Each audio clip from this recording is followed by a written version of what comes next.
Git దిని Git దిన్నా దిన్నా దాదిర్ తక్ తక్ తిన్నా తిన్నా దిని గిట్ దిన్నా దిన్నా దాదిర్ తక్ తక్ తిన్నా తిన్నా గిట్ తక్ గట్ గట్ దాదా రంగు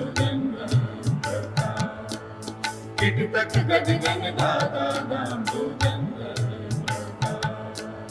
నిన్నెందన తొంతన దెరినా దాదిర్ దిరి దిరి తనన దెరినా నిన్నెందన తొంతన దెరినా దాదిర్ దిరి దిరి తనన దెరినా దెరినా దెరినా నిన్నెం తన దెరినా దెరినా నిన్నెం తన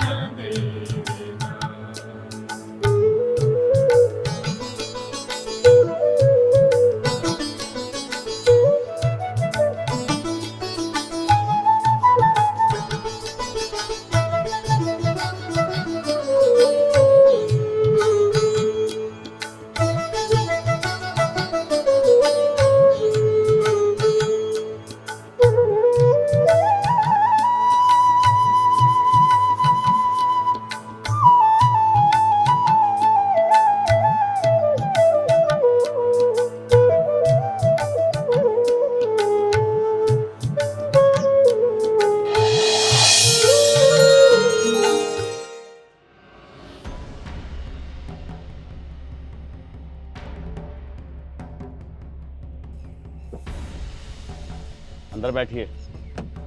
किताब का ज्ञान तो है नहीं, हमें ज्ञान दे रहे हैं। चलिए घर देखते हैं आपको।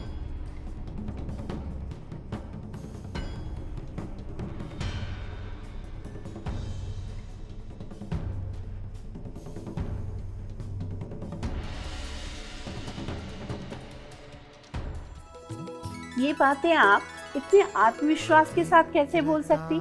कोई सबूत है आपके पास?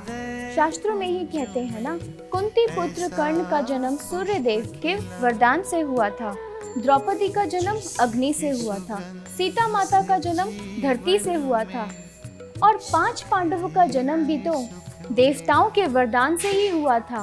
धृतराष्ट्र, पांडु, विदुर, इनका जन्म भी तो संकल्प शक्ति द्वारा वरदानों से ही हुआ था। महर्षि वाल्मीकि जी ने घास में प्राण डालकर कुश की उत्पत्ति की और माता पार्वती ने गणेश जी की उत्पत्ति कैसे करी, क्या ये आप सबको नहीं पता? हमारे धार्मिक शास्त्रों में ऐसे अनेकों उदाहरण हैं जहाँ संतान उत्पत्ति विकार से नहीं हुई, संकल्प शक्ति और पवित्रता के बल से हुई है। क्या है? Point of light. ये क्या है? स्टार। ये क्या है? डॉट। किसी को नहीं पता इनके बारे में। Aaradhya, Aaradhya, stand up. क्या है ये, तुम क्या कर रही हो? आपका बिल्कुल ध्यान नहीं है क्लास में। क्या पूछ रही थी तुम? क्या मैम वो? Come with me principal office. Yashoda ji, ये सब तो पुराने जमाने की बात है। आजकल लोगों के पास इतना बल कहाँ है? इतना यज्ञ तप बल कौन करेगा और उन्हें शक्ति भी कौन देगा? आत्मा में बल भरे, इसलिए तो परमात्मा का अवतरण हुआ है ना।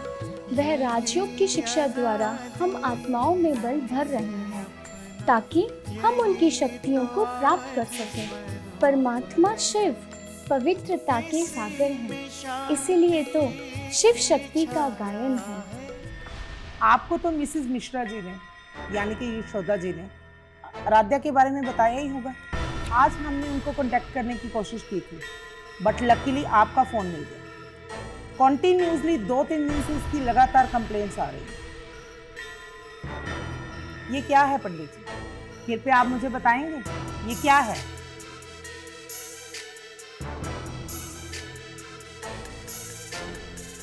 परमात्मा को हमारी क्या जरूरत है बहन जी, वो तो चुटकियों में पूरी दुनिया को स्वर्ग बना सकता है। आपने सुना नहीं है, जो करेगा सो पाएगा। और अगर परमात्मा चुटकी बजा के स्वर्ग स्थापित कर दे तो उसको भी तो जन्म मरण के चक्र में आना पड़ेगा, उसको भी तो सुख और दुख भोगना पड़ेगा। अब आप खुद सोचिए, अगर परमात्मा ही इस जन्म मरण के चक्र में आए तो हमें भला इस चक्र से कौन निकाले? परमात्मा स्वयं राजाई नहीं करते, पर वह तो हमें राजाई देते हैं। और उनकी पहली रचना है राधे कृष्ण, जो स्वयंवर के बाद लक्ष्मी नारायण बनते हैं। परमात्मा तो हमें राजाई देते हैं, हमें 16 कला संपूर्ण बनाते हैं और हम 2500 वर्षों तक सुख भोगते हैं। आप सबने तो सुना ही होगा, गोवर्धन पर्वत उठाने के लिए सबके एक उंगली की जरूरत पड़ती है। उसी प्रकार परमात्मा को इस दुनिया को स्वर्ग बनाने के लिए हम सबकी सहायता की आवश्यकता पड़ती है। परमात्मा इस सृष्टि पर स्वर्ग बनाकर वापस अपने घर परम धाम चले जाते हैं। यह दिव्य कर्तव्य वो करते हैं और वापस जब ये सृष्टि पुरानी हो जाती है तो इसे नई कृष्णपुरी बनाने के लिए फिर से इस धरा पर आते हैं। मुझे नहीं पता ये क्या है। एग्जैक्टली हमें भी नहीं पता ये क्या है। आपकी भतीजी आराध्या सभी के पास यह चित्र ले जाकर पूछ रही है कि ये क्या है। किसी ने इसे सूरज कहा, किसी ने डॉट, किसी ने पॉइंट कहा। तो ये कहती है कि बुद्धू ये हमारे परम पिता हैं, हमारे अल्लाह गॉड वाहेगुरु। पंडित जी, अच्छा हुआ इन्होंने इसे रंगे हाथों पकड़ ली। अगर ये बात पेरेंट्स तक पहुंच जाती तो अनर्थ हो जाता। हम क्या जवाब देते? पेरेंट्स हमसे पूछते कि हम तो बच्चों को स्कूल में पढ़ने भेजते हैं, ना कि धर्म परिवर्तित करने। यशोदा जी, आपकी बातें तो बड़ी रोचक है। परमात्मा जब इस धरा पर आएंगे तो पता कैसे चलेगा? क्या भूकंप आएगा या सुनामी आएगी या बादल फट जाएगा? पता कैसे चलेगा कि परमात्मा आए हैं? ये सब बोलकर डराया गया है परमात्मा के नाम पर। परमात्मा का रूप तो अति सौम्य है, ना कि रौद्र। और परिवर्तन तो सृष्टि का नियम है, चाहे कोई से भी धर्म का हो, परंतु उसकी अवस्था सतो रजो तमो से गुजरती ही है। और अब वो समय आ चुका है जब सभी धर्म अपनी तमो अवस्था पर पहुंच चुके हैं। अर्थात ये जो सृष्टि रूपी झाड़ है, ये जर्जरीभूत अवस्था को प्राप्त हो चुका है। इसीलिए सर्व धर्मों का विनाश करने और एक धर्म की स्थापना करने परमात्मा को इस सृष्टि पर आना पड़ता है। यशोदा जी ने आपसे नहीं कहा? 2-3 दिन से कॉन्टिन्यूस इसकी कंप्लेंट्स आ रही हैं। वो आई थी यहाँ पर ऑफिस में। क्षमा कीजिए प्रिंसिपल साहब, मुझे धोखे में रखा गया। आराध्या की इन हरकतों के बारे में मुझे बिल्कुल भी नहीं मालूम था। ये माँ बेटी क्या गुल खिलाती हैं, मुझे आज तक समझ में नहीं आया। स्कूल में 2 बार आ गई मुझे तो खबर तक नहीं। मैं जिम्मेदारी लेता हूँ, आगे से कोई शिकायत नहीं आएगी। देखिए पंडित जी, आपको देखते हुए मैं इसको लास्ट वार्निंग दे रही हूँ, लेकिन अगर इसकी ये कंप्लेंट्स कॉन्टिन्यूसली आती रही तो सॉरी टू से इसका रस्टिकेट लेटर आपको घर में मिल जाएगा। मैं आपको बार बार ऑफिस में बुलाना जरूरी नहीं समझूंगी।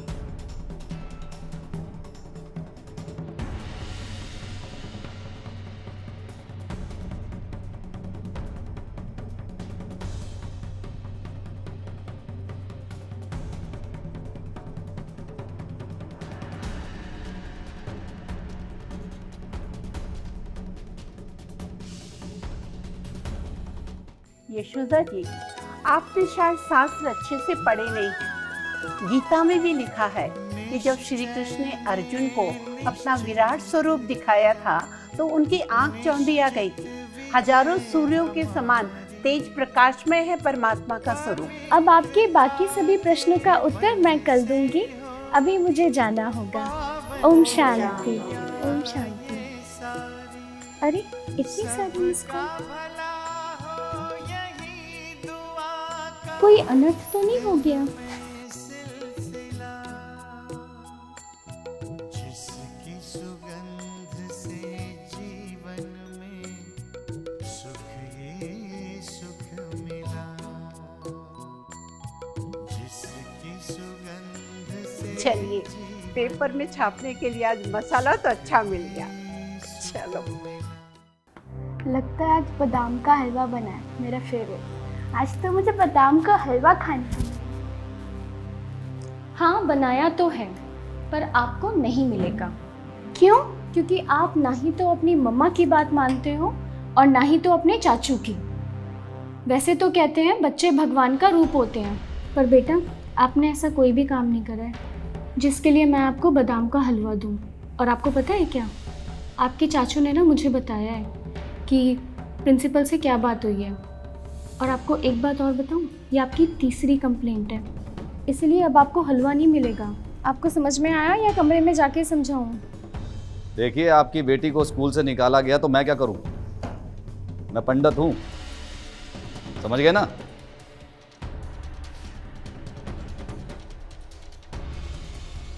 अभी दे दो, मैं बोल रहा हूं ना, आगे से ये गलती नहीं करेगी।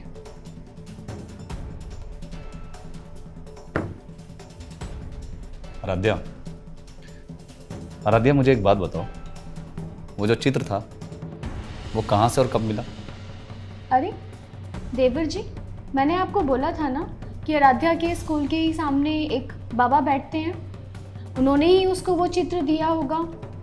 आराध्या, ऐसा ही है ना? आराध्या, मैंने समझाया था ना कि बिना पहचान के कोई चीज नहीं लेना, समझाया था ना मैंने। और उस बाबा फकीर की वजह से स्कूल में तुम्हारा नाम कट जाता तो? देवर जी, मैंने भी इसको बहुत बार समझाया पर ये समझ ही नहीं रही है। आराध्या, अगर तुम्हारी माँ ने शक्ति रूप या रौद्र रूप धारण कर लिया ना, तो इस घर में किसी के लिए भी अच्छा नहीं होगा।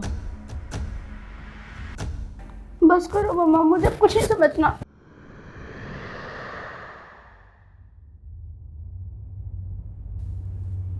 अब बस भी करो भाभी, जाके खाना खिला दो उसे।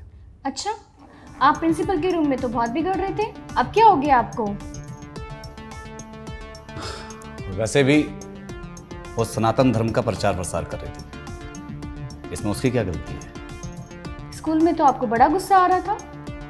अब गलती किससे नहीं होती? आपने भी तो गलती की होगी बचपन में, तो अब क्या मैं अपनी बच्ची को सूली पे चढ़ा दूं? अंग्रेजी स्कूल में पढ़ती है ना, वहां के लोगों को क्या मालूम हमारे सनातन धर्म और संस्कृति के बारे में? उन्हें क्या पता कि हमारी बच्ची एक दिन हमारी राजगद्दी संभालेगी। पहले तो मेरी फूल सी बच्ची को इतना डांट दिया, सूली पर चढ़ा चुके और अब बोल रहे हैं। देखिए, वो तो समय ही बताएगा कि आपकी लाडली क्या करेगी। वो चाहे कुछ बने या ना बने, पर भगवान की मीरा तो वो जरूर बनेगी। आराध्या, बेटा आराध्या, गुस्सा हो मम्मा से। आराध्या, मेरा बच्चा, आज बहुत डरता है ना मम्मा और चाचू ने, सो सॉरी। बट बेटा, आपको मम्मा ने क्या बोला था कि शिव बाबा का ज्ञान ऐसे नहीं दिया करो। आप खुद बताओ, अगर आपका नाम स्कूल से कट जाता तो सारा दोष किस पर आता? आपकी मम्मा पे और शिव बाबा पे। बेटा, मुझे ना अब ऐसा लगता है कि आप स्कूल से नाम कटवाने के लिए ना नए नए तरीके ढूंढते रहते हो। मम्मा, मैं नहीं ढूंढती, और आपको पता है ना, मैं बाबा का ज्ञान दिए बिना नहीं रह सकती। बेटा, आपको कितनी बार बोला है ना कि ऐसा कोई काम नहीं करना जिससे आपका स्कूल से नाम काट दिया जाए। देखो, शिव बाबा की पढ़ाई के साथ साथ आपकी स्कूल की पढ़ाई भी बहुत ज़रूरी है। पर मम्मा, बाबा कहता है ना, जो भी पढ़ाई लिखाई करी है वो सब भूलना है, फिर मैं वो चीज़ क्यों पढ़ूं जो भूलना है? बेटा, स्कूल की पढ़ाई आधारशिला है, और जब तक तुम पढ़ लिख कर बड़ी नहीं हो जाती हो तब तक शिव बाबा का ज्ञान मैं दूंगी। मुझे भी तो अपनी प्रजा बनानी है, तब तक आप अपनी पढ़ाई पर अपना ध्यान केंद्रित करो। मैं कब आपके जैसे स्पीकर बनूंगी और शिव बाबा का ज्ञान सुनाऊंगी? बेटा, शायद बाबा ने आपके पापा को इसीलिए विदेश भेजा है ताकि वो वहाँ जाके वहाँ की धरनी को तैयार कर सकें, और आप विदेश जाके वहाँ शिव बाबा का ज्ञान सबको दे सकें। और मम्मा, उसके लिए पढ़ाई लिखाई ज़रूरी है क्या? बेटा, कहते हैं ना, पढ़ेंगे लिखेंगे तो बनेंगे नवाब, खेलेंगे कूदेंगे तो होंगे खराब। पर मम्मा, विनाश होगा तो आप तो प्रजा बना लोगे, मेरा क्या? बेटा, तब तक आप मनसा सेवा करना, सबके लिए शुभ भावना और शुभ कामना रखना, क्योंकि आज लोगों को आत्मिक बल की बहुत आवश्यकता है। तो आप अपनी शुभ भावना के द्वारा हर एक आत्मा के अंदर आत्मिक बल को भरना। यशोदा जी का दावा, श्री कृष्ण इस दुनिया में आने वाले हैं।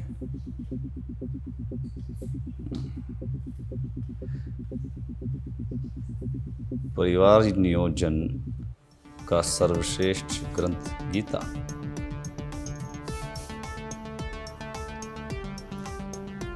यशोदा जी का शास्त्रों से अलग ज्ञान।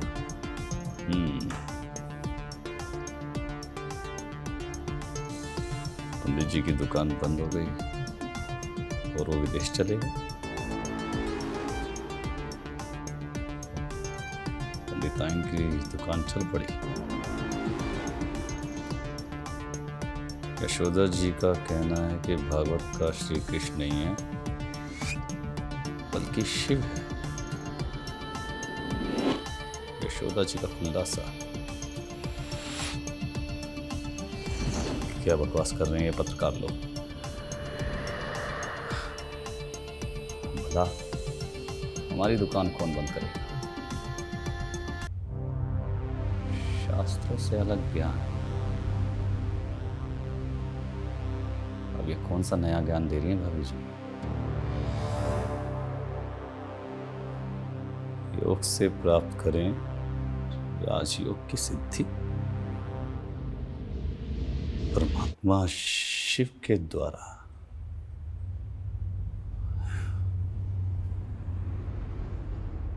भाभी, भाभी, जी आई। ये देखिए, ई मीडिया में भी क्या क्या छापा आपके बारे में। ये देखिए, और ये कौन सा नया योग सिखा रही हैं आप। मैंने तो कभी ऐसा योग नहीं सिखाया। शास्त्रों में भी इसका उल्लेख नहीं हुआ। देखिए, कल को कोई बात हो गई तो मैं इसकी जिम्मेदारी नहीं लूंगा। मैं अपने हाथ खड़े कर दूंगा। मैंने भागवत और भगवान का ही ज्ञान दिया है। भगवान वो हैं जिन्होंने गीता का सत्य ज्ञान दिया है और भागवत वह है जिसमें श्री कृष्ण जी का गायन और पूजन है। देवर जी, आप बिना किसी बात की चिंता कर रहे हैं। मैंने बिल्कुल सही ज्ञान दिया है। मीडिया वालों को तो वैसे भी छापने के लिए चाहिए होता है। क्या गीता का सत्य ज्ञान करी जा रही हैं आप भाभी। आपको पता भी है कि आप क्या बोल रही हैं। मैंने आपको भगवत गीता का ज्ञान देने भेजा था। बाकी आप और भैया जाने। ज्यादा बात बिगड़ गई तो मैं भी विदेश चला जाऊंगा।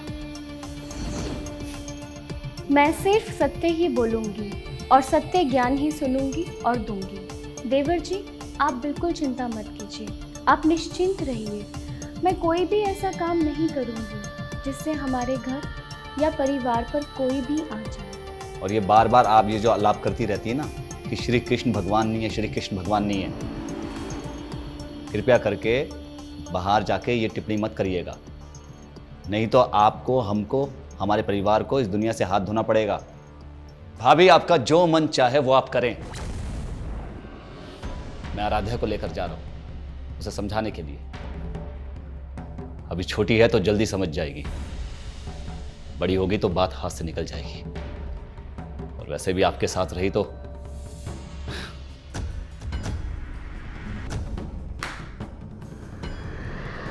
आराध्या, आराध्या चलो मेरे साथ। आराध्या, आराध्या, अब आपकी स्कूल से शिकायत नहीं आनी चाहिए। जब आप बड़ी हो जाएंगी तब मैं खुद सनातन धर्म के प्रचार प्रसार के लिए बोलूंगा। अभी आपकी पढ़ाई लिखाई की उम्र, बाद में तो राजगद्दी आप ही को संभालेंगे। चाचू, भगवान का ज्ञान देने के लिए भी कोई उम्र देखनी होती है क्या? ये उम्र पढ़ाई लिखाई की है, पर परमात्मा का ज्ञान भी तो एक तरह से पढ़ाई लिखाई ही है ना। जैसे हम कोई नई चीज खरीदते हैं तो वो चीज चलाने के लिए हमें मैनुअल मिलता है, वैसे ही जीवन को कैसे जीना उसका मैनुअल है भगवत गीता, जो कि बचपन से दी जानी चाहिए। अरे वाह, बड़ी बड़ी बातें करने लगी है मेरी गुड़िया। लेकिन बेटा, शास्त्र की पढ़ाई के साथ साथ स्कूल की पढ़ाई भी जरूरी है। इस संसार में क्या हुआ, कब हुआ, ये ज्ञान भी होना चाहिए। कोई जरूरी नहीं है चाचू, आगे चलकर ये पढ़ाई लिखाई किसी के काम नहीं आने वाली। पर प्रार्थना में कहते हैं ना, अहिंसा परमो धर्म। हम कहते हैं वसुदेव कुटुंबकम। अरे वाह, बड़ी बड़ी बातें करने लगी है मेरी प्यारी गुड़िया। दादी अम्मा बन गई है तू, मेरी माँ बन गई है। पापा के परी के साथ साथ मेरी भी परी बन गई है, भगवान की भी परी है। हाँ, देख रहा हूं और कितना सौभाग्यशाली हूं कि साक्षात देवी ने मेरे घर पे जन्म लिया है। पर बेटा, एक बात ध्यान रखना कि शुद्ध घी हर किसी को हजम नहीं होता। वो वक्त आने दो, मैं तुम्हें खुद बताऊंगा कि क्या करना है। तुम्हें खुद ज्ञान दूंगा मैं। बाबा, मुझे जल्दी से बड़ा कर दो ना। कुछ नहीं चाचू, मैं ये कह रही थी कि भगवान आप मुझे जल्दी से बड़ा कर दो, ताकि जन जन तक मैं आपका परिचय दूं। देखो, श्री कृष्ण देवता हो सकते हैं परंतु भगवान नहीं। आप खुद ही बताइए, क्या सभी धर्म वाले श्री कृष्ण को अपना पिता कहेंगे? राजयोग की शिक्षा क्या श्री कृष्ण ने दी थी?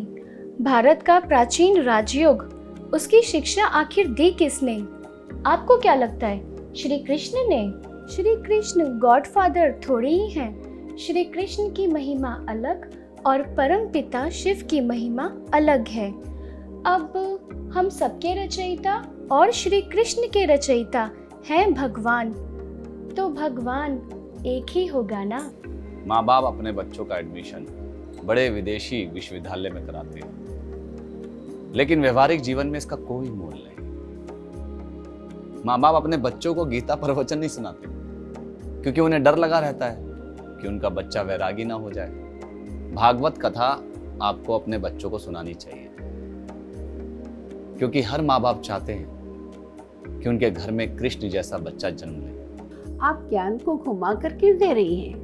सीधा ज्ञान दीजिए ना, जिससे आप क्या कहना चाहती हैं वो हमारे भी समझ में आए। आप स्पष्ट ज्ञान सुनना चाहती हैं ना, तो सुनिए।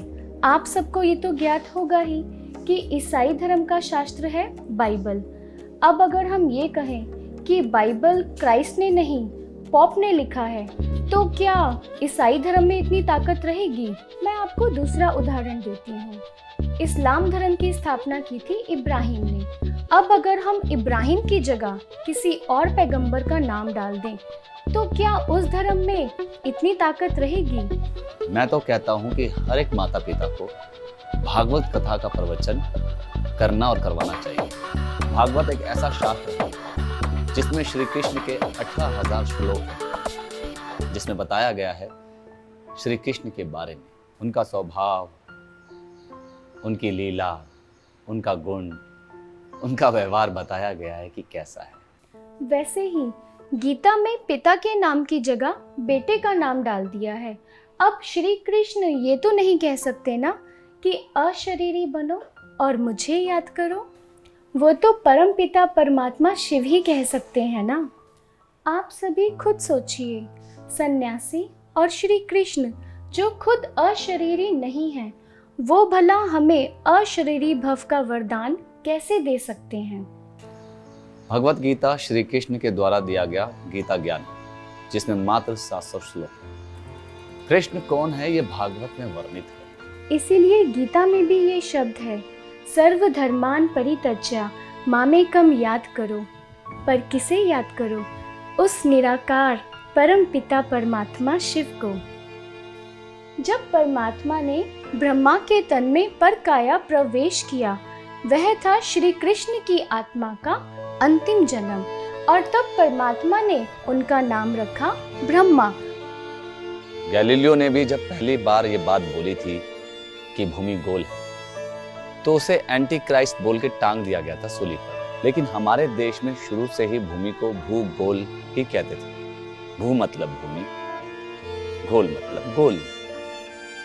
कई लोग बोलते हैं कि तुम इतने कंफ्यूज हो, तुम्हारे इतने सारे वेद, पुराण, उपनिषद, तुम महाभारत भी पढ़ते हो, गीता भी पढ़ते हो, रामायण भी पढ़ते हो, तो फिर आप उनको बोल सकते हैं कि उनके पास सिर्फ एक किताब है